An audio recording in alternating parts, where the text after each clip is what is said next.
Getting set up. Excited to see everybody out there.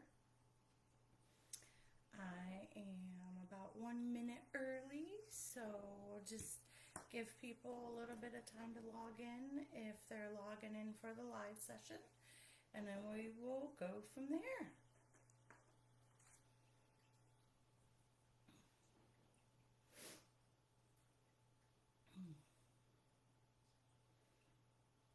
All right, well, it is 12:30, so I will get started. Um, Today I wanted to talk to you all about how to get started in some of the aviation careers. So a little bit about myself so that you know what I'm talking about. I've been in the industry, I kind of veered away a few times, but for most of my life, I have been in the aviation industry. Started out flying and taking flying lessons as a teenager. Went on to a 141 flight school, which is like a professional pilot program. And then from there was a flight instructor. Did that for many, many, many years, and then kind of gravitated towards the business side of aviation after that, due to some downturns at the time when I was at that point in my career. So that's a little bit about me. I've been very involved in aviation on many different sides of careers, whether it be cargo airlines, passenger airlines, small 135 operators. So I have experience at a few of those. So hopefully some of the information I'm going to share with you today is going to be helpful.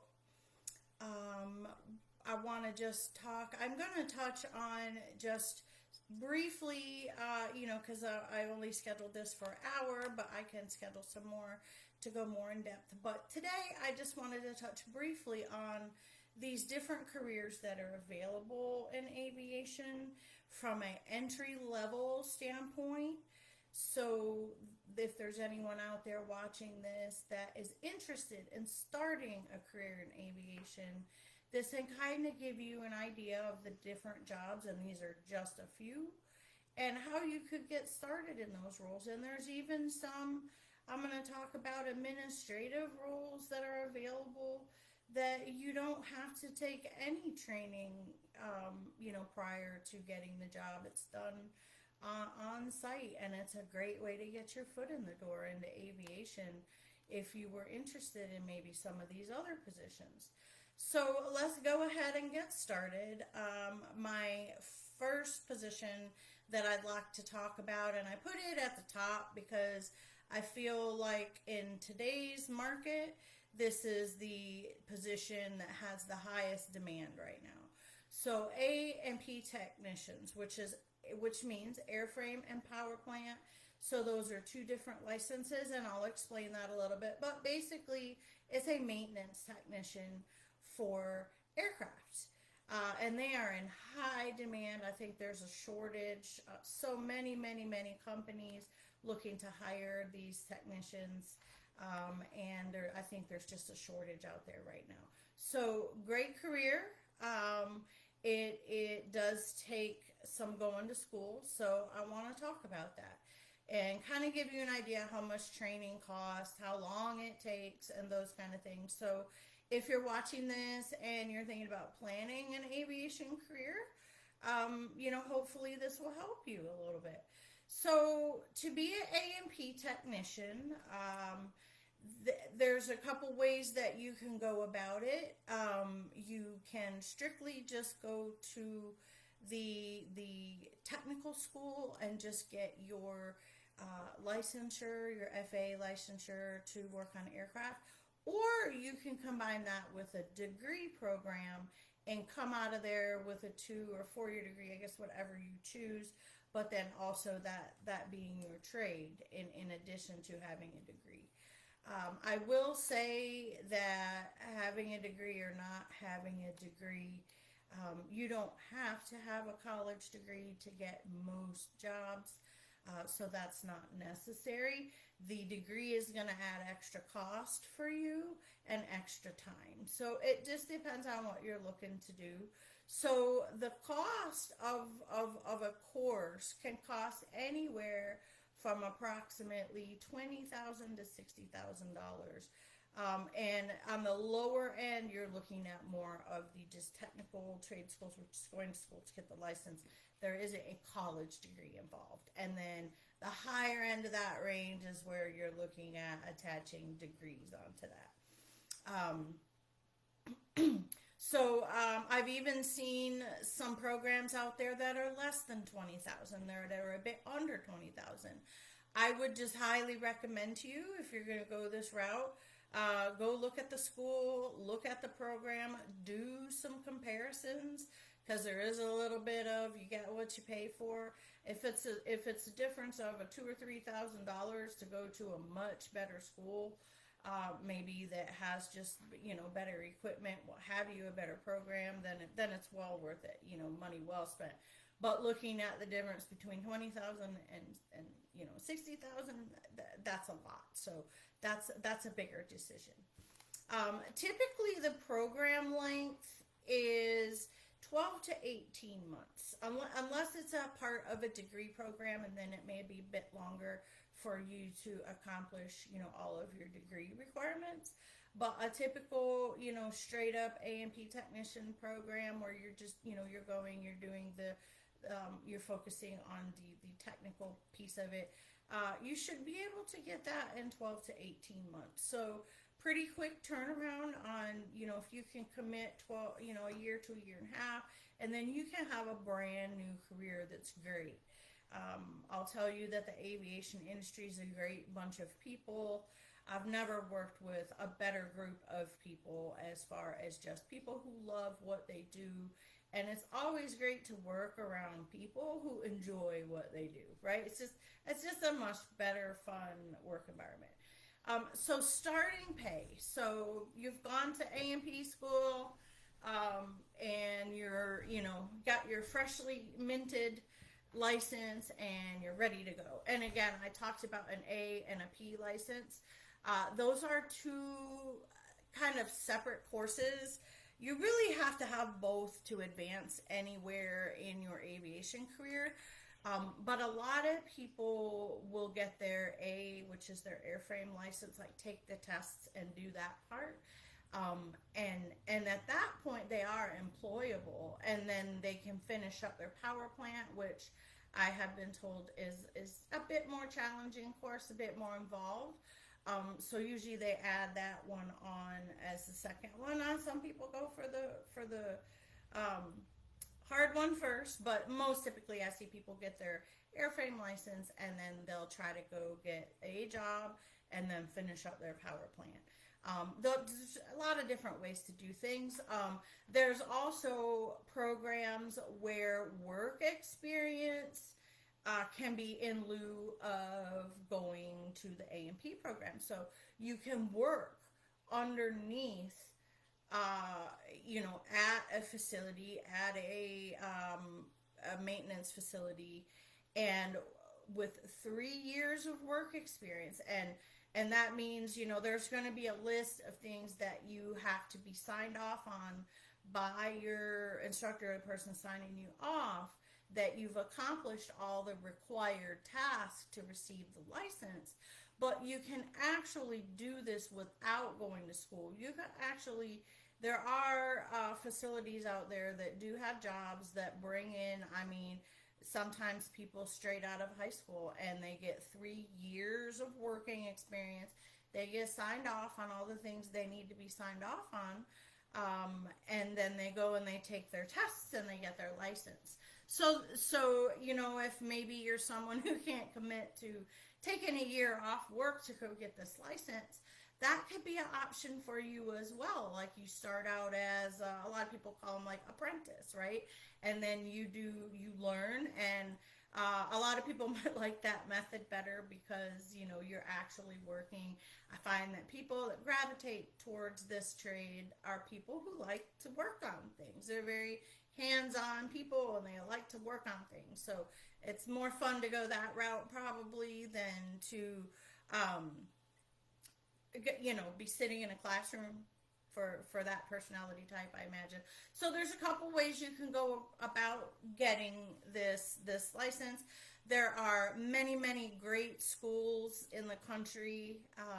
I will give my contact info at the end of this, so if anyone wants to reach out, or you can reach out in the event. But if anyone wants to reach out about more detail or how needs help doing that's what I'm here for. And then you can expect, once you have gotten your license and maybe you're taking that first job, you can expect a starting pay of around 20 to 22 an hour.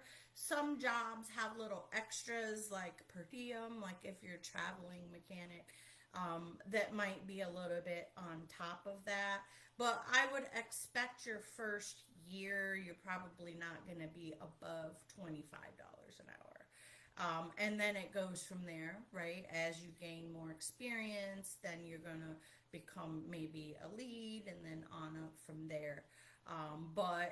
It's a great career. There are a lot of different jobs, so you could work in a hangar, you could work out on the line where you're there with the operational aircraft that are coming in. I kind of equate that to it being like the emergency department of aviation, when you're on the line, because everything's really fast paced. We got to get that airplane fixed because it needs to fly. So there's a lot of variations of jobs that you can get once you get these qualifications as well. So,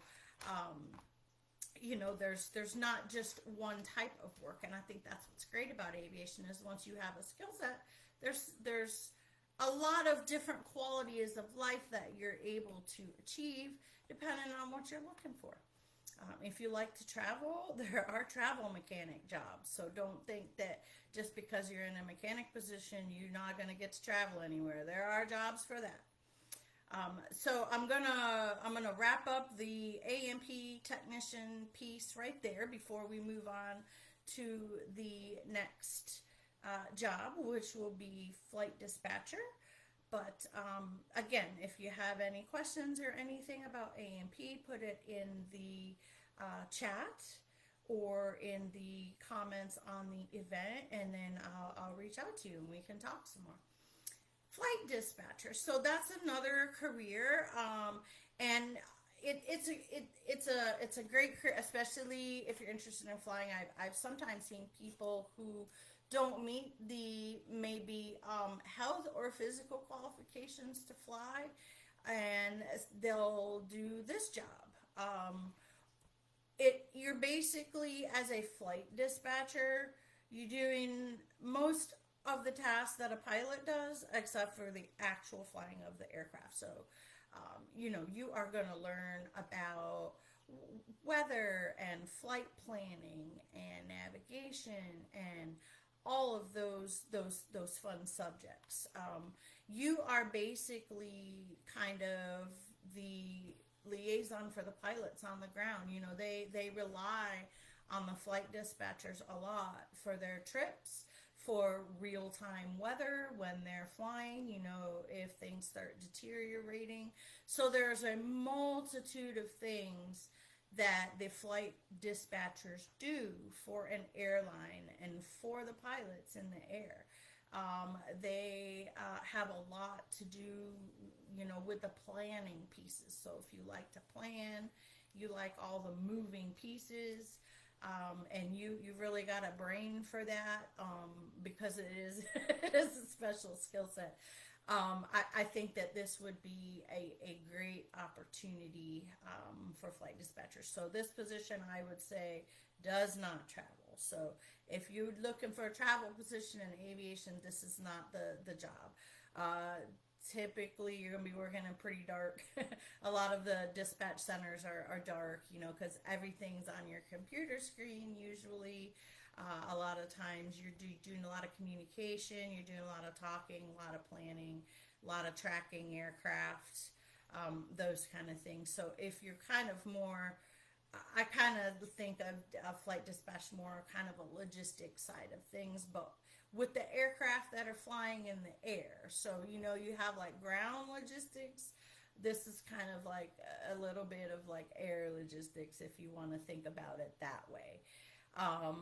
Very, again, you're kind of like in a dark room and you don't go anywhere, but it's a super fun job as well because you're so involved with the things that the airplanes are doing. So I think it's also a great career. It's a lot quicker. It's a lot easier of a program to do. I think it's a great place for people to start out. Maybe if you're not sure what you want to do in aviation, having this certificate, you could definitely move into other positions in the company. Like if you started out in a flight dispatch position, at a smaller company. So we'll talk about kind of different models, but if you're maybe at a smaller company, there's probably room to move into the operations department, get more involved on that side of the operation. Larger companies, if you move into management on the dispatch side, you can make quite a lot of good money, and we'll talk about that at the end. So the course, the cost of the flight dispatch course is going to cost anywhere from about $3,000 to $20,000. That is going to depend on what's included in your course, how in depth it is. I probably would go somewhere in the middle. I wouldn't go the cheap course because, again, you get what you pay for. But there are like some intensive 5-week courses out there. A lot of people take those. I mean, they're fine. Just go with a quality school. So do your research on the school, look at people's reviews, things like that. Make sure it's a good quality program because it's going to tell when you go for your first job interview and your job knowledge is weak. Did you put in an effort? Did you go to a really good school? Those kind of things is going to tell when you get to your interview for flight dispatch.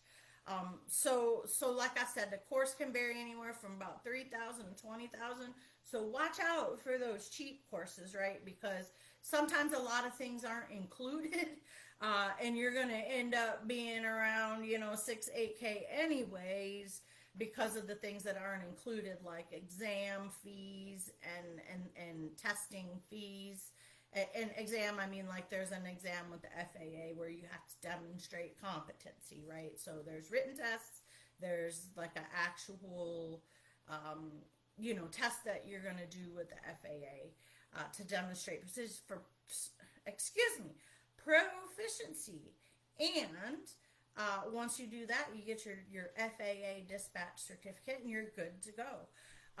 And then, getting your first job. So you're going to be getting your first job at like a mid-level airline, like a regional airline or smaller operator, that has dispatch. And again, there are schools and jobs all over the country. So, that's something your local area, you'd have to look and see like what's available in your local area. Does this involve me being able to stay local during training and a job, or do I have to move, or do I just need to go somewhere for training and there's tons of jobs when I get back in my local area? So that's something you want to think about when you're taking this stuff on as well, is are you prepared to move or travel? If you're going to be in aviation, you kind of need to have a little bit of that. You got to have a little bit of a venture spirit to pick up and go somewhere for a job if that's what you need to do. And then, so I told you the price of the course, you can get them done in as little as 5 weeks or more, right? So it just depends on what course you pick, what things you're taking, how long the course is, how it's structured, is it structured out over a longer period of time? A lot of variables there, but somewhere probably between 5 to 8 weeks, I think would be fair, for a course. So again, you can spool up pretty quickly and get into these jobs, and there's tons of places hiring dispatchers. Starting pay. So as you're going to notice, starting pay in aviation is pretty low. But once you get some experience at what you do, it goes up exponentially. So you got to kind of bite the bullet the first couple years, but then you will be set up for a great career, making great money, have a very nice, comfortable life. You're not going to be a gajillionaire, make your millions, but you know, you'll have a nice career. So starting pay is 17 an hour. Most of the jobs you're going to see somewhere between 17 and $50 an hour. I have heard that at major airlines, so no, like you're going up and now you have your job at American Airlines or United Airlines or one of the big majors, even the cargo airlines, you know, UPS, FedEx, what have you. Uh, Dispatchers there, and this would probably be like you're in a lead manager type position, up around 200,000 a year. So you don't have to be a pilot to make that kind of money. You know, you just need to get you some experience in aviation. Same thing goes for A&Ps. They start low, but they make upwards of $50 an hour once they have experience. So you know, it's a great career, but it does start out paying low until you get some experience under your belt. Okay, I've got two more I want to talk to. I want to speak to becoming a pilot and then administrative roles. Okay, so pilots. Okay, this is probably in aviation the more if not most expensive training. There's a couple of ways that you can go about doing it. Again, just like the maintenance technicians, you can opt to go to a university program, or you know, and it could be a 2 or 4 year program. So that's your timeline. If you want to get a degree along with your FAA certifications.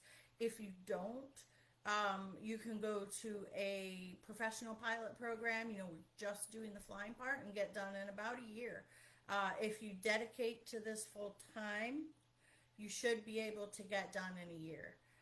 I did, so, and I don't think I'm like super special or extraordinarily smart, and I knocked it out in a year. From zero to hero. I got all my ratings and my flight instructor ratings. So that cost, you're probably looking at somewhere around $80,000, and this is a full course. This is many pilot ratings. This is everything you need to start earning money as a pilot. You know, there's things you're going to have to do along the way to gain certain types of experience, but with a course like this, you would have enough licenses to come out and be hireable as a pilot. Not going to say you're going to make great money at those first couple jobs, but you're hireable and you can quit paying for flight hours and start at least making money to fly them. So 80,000 for a professional pilot course, and that's for everything, right? For commercial pilot, flight instructor, you know, all those things. It could be more. Degree programs. Okay, there comes my cat. Hello, Jasmine.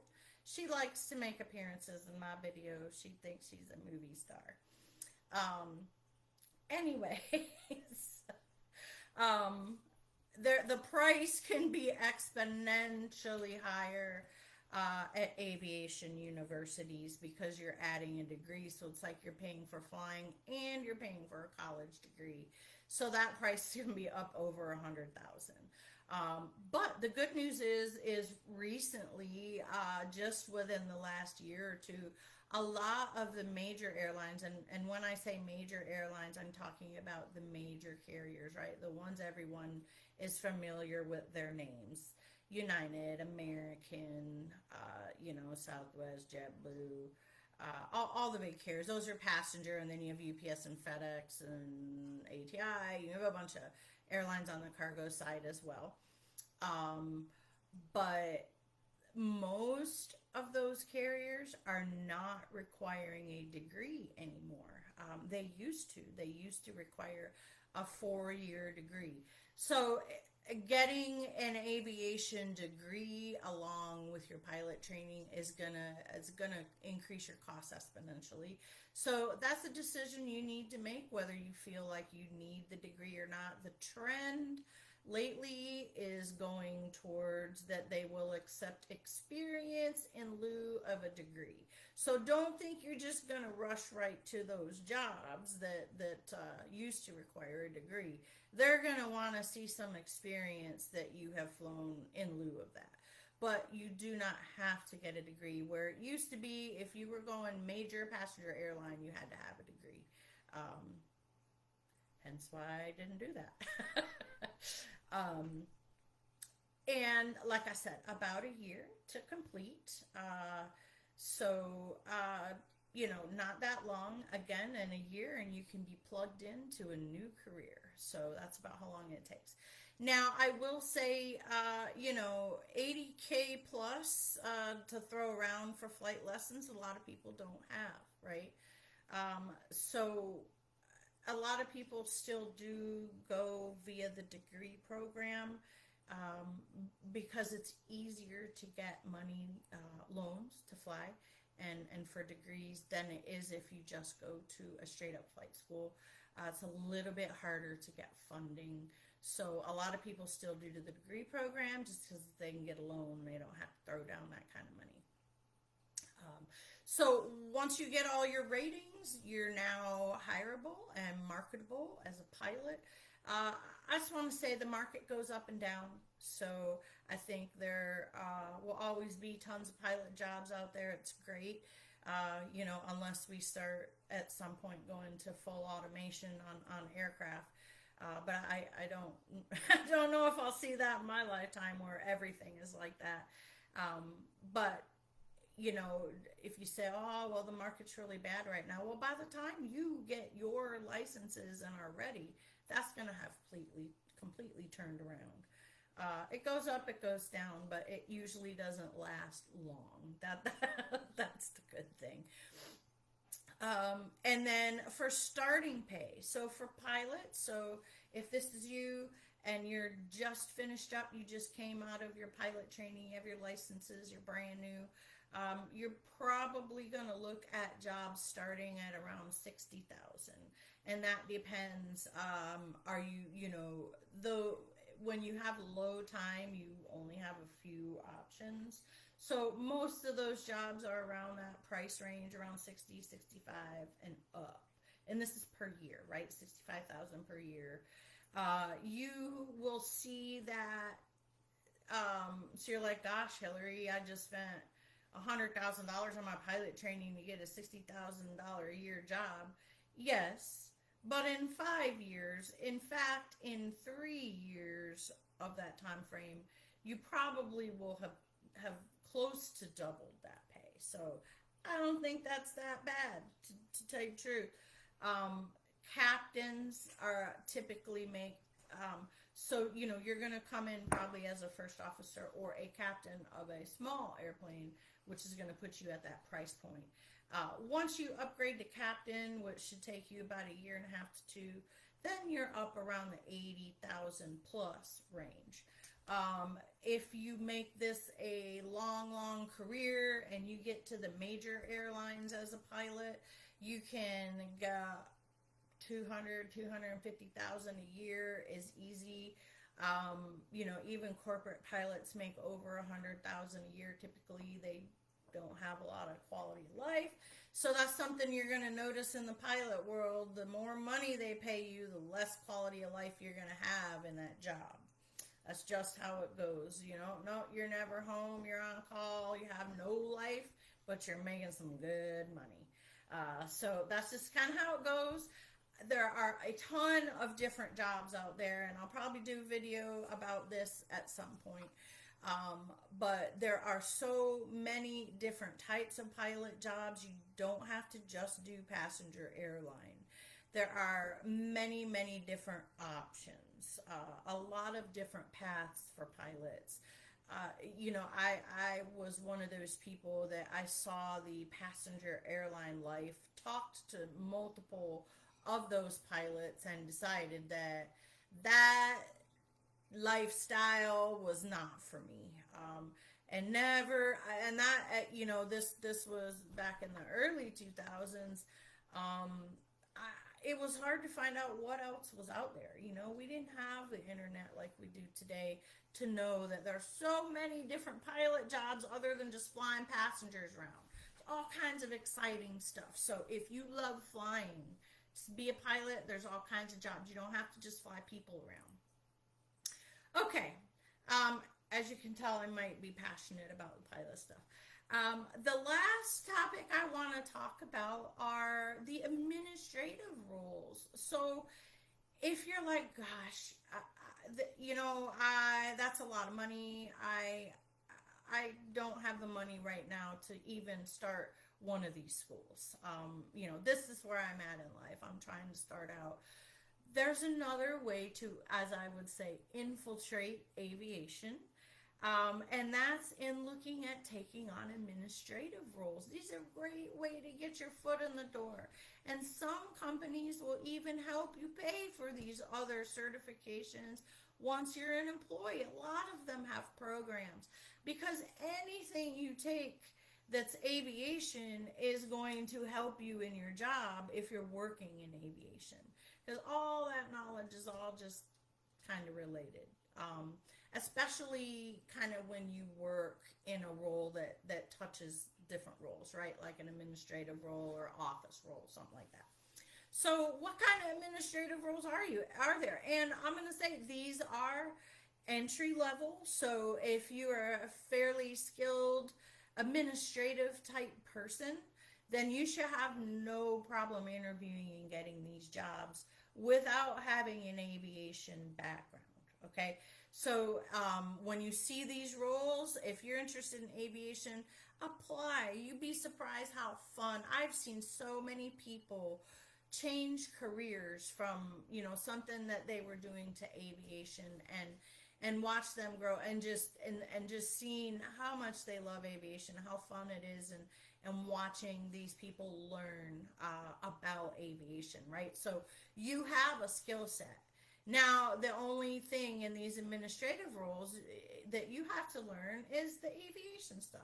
You already know how to do the stuff. So what kind of roles are these? So a lot of companies have what they call a flight admin.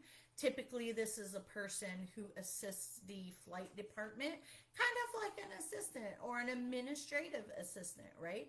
They help the chief pilot or sometimes the director of operations, just the flight department as a whole. Now, who you report to exactly, there may be multiple admins.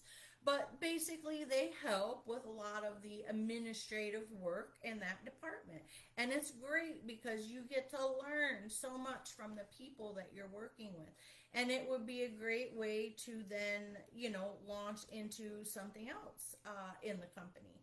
So I've seen, people start out in these roles and then bounce around in the company, and it's great. Another one is HR. So every company has an HR department. But again, you're dealing with aviation, so you get to learn lots of fun aviation things.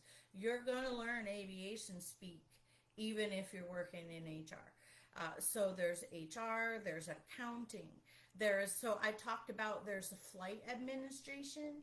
There's also a maintenance administration role at a lot of companies. And again, that's a person who takes care of a lot of the administrative work for the maintenance management team. So whether you know it or not, aviation has tons and tons and tons and gobs of paperwork. So there is a need for a lot of administrative personnel. So don't think you can't get into aviation. You can start out in an administrative role. And there are many of these roles, right? These are support roles, but typically these are entry-level roles where people will come in, do that role, and then maybe move into something else.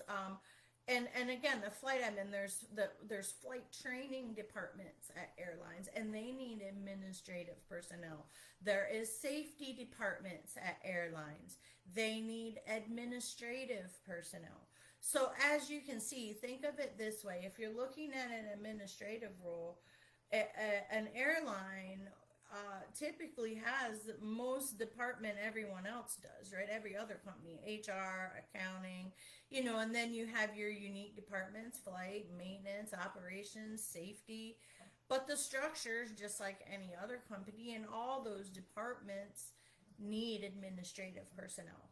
So, that's a great way to get your foot in the door. And like I said, some companies will help pay for some of this training. Let's say you're like, I want to be a flight dispatcher, and you're working there as the flight admin. Pick their brains, right? Learn about what you need to do, and you will find, if you choose a career in aviation, people are so incredibly helpful. Like, they just are willing. If you want to do something and you want to advance your career, they're so ready to mentor and help. And that's one of the great things I love about the aviation community. So that and administrative roles pay would be the same probably as what you're looking at for any type administration role, um, at a company at that level. So, somewhere around probably $15 to $20 an hour, depending on your experience, depending on what the role is, that kind of thing. Maybe if it's a lead role or something like that. Just depends on what it is. I got pets here making all kinds of noises. I got dog and cat. I love my fur babies. So they keep interrupting me. So, I hope that if you're watching this, you choose a career in aviation. It is an absolutely amazing family, as a lot of us call it. You once you get started in it, you're going to see that everyone embraces you with open arms. I've never worked in an industry that's quite like aviation, where everyone just pulls together to help each other. Our passion and our love for airplanes and all things aviation, we just embrace everyone that loves it like we do as well. So, please consider choosing a career in aviation. And if you want to know more about any of these things, please reach out to me. Send me a message on Messenger. You can find me on LinkedIn as well. You can email me at my consulting, which is Skybound Success Consulting at gmail.com. But again, just send me a message on Facebook. You watch this on Facebook, send me a message. I'll be sure to reply if you'd like more information. Like I said, I broke these up to cover several, but there's so much more detail about these positions and different jobs that I would love to share. So thank you for tuning in today. Hopefully this helped. And if someone takes from this video and launches a new career for themselves, I would love to hear about it. Hearing your guys' success stories is what makes my day.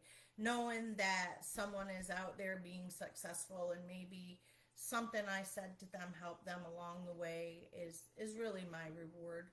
I love to see that. So thanks for tuning in, and hopefully I'll see some of you out there.